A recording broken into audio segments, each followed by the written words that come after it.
ter filho é um investimento de longo prazo, para a vida toda.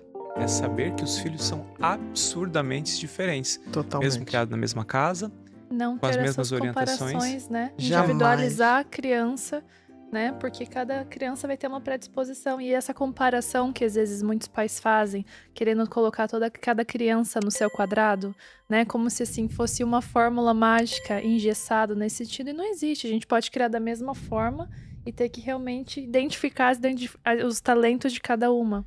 Isso é maravilhoso, você tá falando. Imagina o quanto cruel é um irmão ver o outro irmão conquistando algo naquilo que ele é bom e ele não, e os seus pais falando ali, olha, tá vendo, seu irmão conseguiu, seu irmão venceu. É cruel. Isso é cruel. Isso é cruel, isso é de castigo. uma crueldade, Sim. né? E eu sinto, assim, essa coisa eu acho que quando uma criança tá emocionalmente desregulada, e as crianças têm muitos, os autistas mais ainda, mas as crianças também, né? Sem ter o autismo, elas se desregulam, porque o cérebro ainda é muito imaturo. Aí o pai, hoje eu estava falando que a gente tem que acolher, esperar passar aquele descontrole emocional, para depois a gente, numa hora mais propícia, falar sobre o que aconteceu, mas não na bronca, mas ensinando como fazer, fazendo, né? Porque a gente tem que fazer para dar o exemplo. Sim. O pai moderno, ele tem que entender que falta tempo, ok? Falta.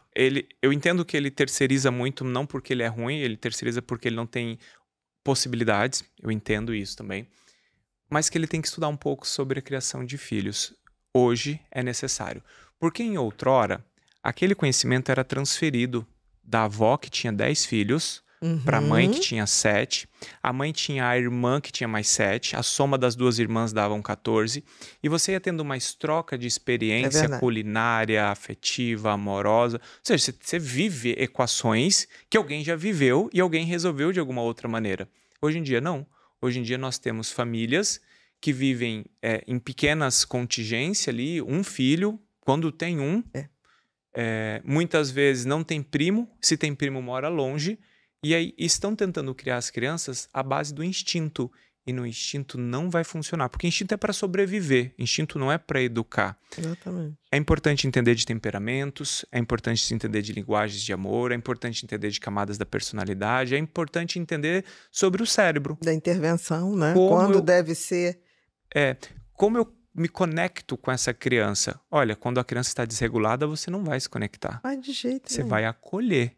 Quando a criança está emocionalmente estável, agora é a hora de orientar. Ali ela vai aprender. Sim. Eu acho até interessante te perguntar, doutora, porque eu vejo muitos casos em que, às vezes, os pais querem levar a criança para buscar uma ajuda profissional, uma criança pequena, e na verdade tem que arrumar a base. Às vezes é os pais que precisam do tratamento antes mesmo da criança, né? A coisa mais difícil, eu sempre digo o seguinte, ter filho é um investimento de longo prazo, para a vida toda. Então, assim, tem que saber se quer ter. Porque a maioria dos casais que eu tratei, eu falava assim, vocês querem ter filho? Todo mundo tem. Se você perguntar para vários casais, falar assim, por que você teve filho? Porque estava na hora. Porque isso não é a resposta. Porque, assim, eu entendo que hoje o tempo é limitado, mas a escolha de ter filhos é uma escolha. Você quer ter esse desafio? Porque ter filhos é você dar o seu melhor para que uma nova geração se forme. Porque você investe numa coisa que vai ficar. E você vai embora bem antes. Então, é um investimento não só na tua vida pessoal, mas na humanidade. Mas as pessoas não têm essa noção. Nós somos incentivadores das pessoas terem filhos. Mas filho não é para todo mundo. Sim, mas eu sou incentivador de deixar muito claro, você tem noção? É isso. E não estou falando negativamente, porque eu acho até uma tarefa linda. Linda. Né? E eu acho que é uma das tarefas que te dá maior aprendizado na vida. Talvez não tenha outra coisa que te dê tanto aprendizado. Sim, isso é verdade. Eu falo que é a segunda coisa mais difícil no mundo. A primeira é se manter estável dentro de um casamento. Então hoje falar assim, não, porque filho, ele é parte de quem você é. E as pessoas não entendem que o casamento também é parte de quem você é. E não entendem que aquela outra pessoa, ela é diferente de você. E amar, se manter dentro de um casamento é sobre o quanto você está disposto a abrir mão, não tanto que você se sente feliz, amado, cuidado nesse processo. E se o outro pensa dessa maneira, ele também vai abrir mão de justamente aquilo que você quer. E aí dá tudo certo. Então eu falo que a segunda coisa mais difícil de fazer atualmente é se manter, é cuidar de filhos. E a criação do filho, eu acho que ela tem que ser pensada dessa maneira. É a forja de um ser.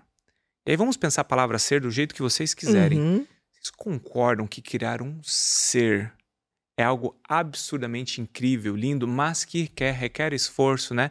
Nietzsche falava isso, né? Para fazer nascer uma estrela cintilante é necessário um verdadeiro caos. Haverá desconforto, haverá menos sono, haverá mais problemas, você vai ter que deixar o seu trabalho. As mulheres muitas vezes vão ter uma pausa na carreira, não vão crescer tanto como os homens, porque na boa parte das vezes é a mulher que fica com a criança. Sim.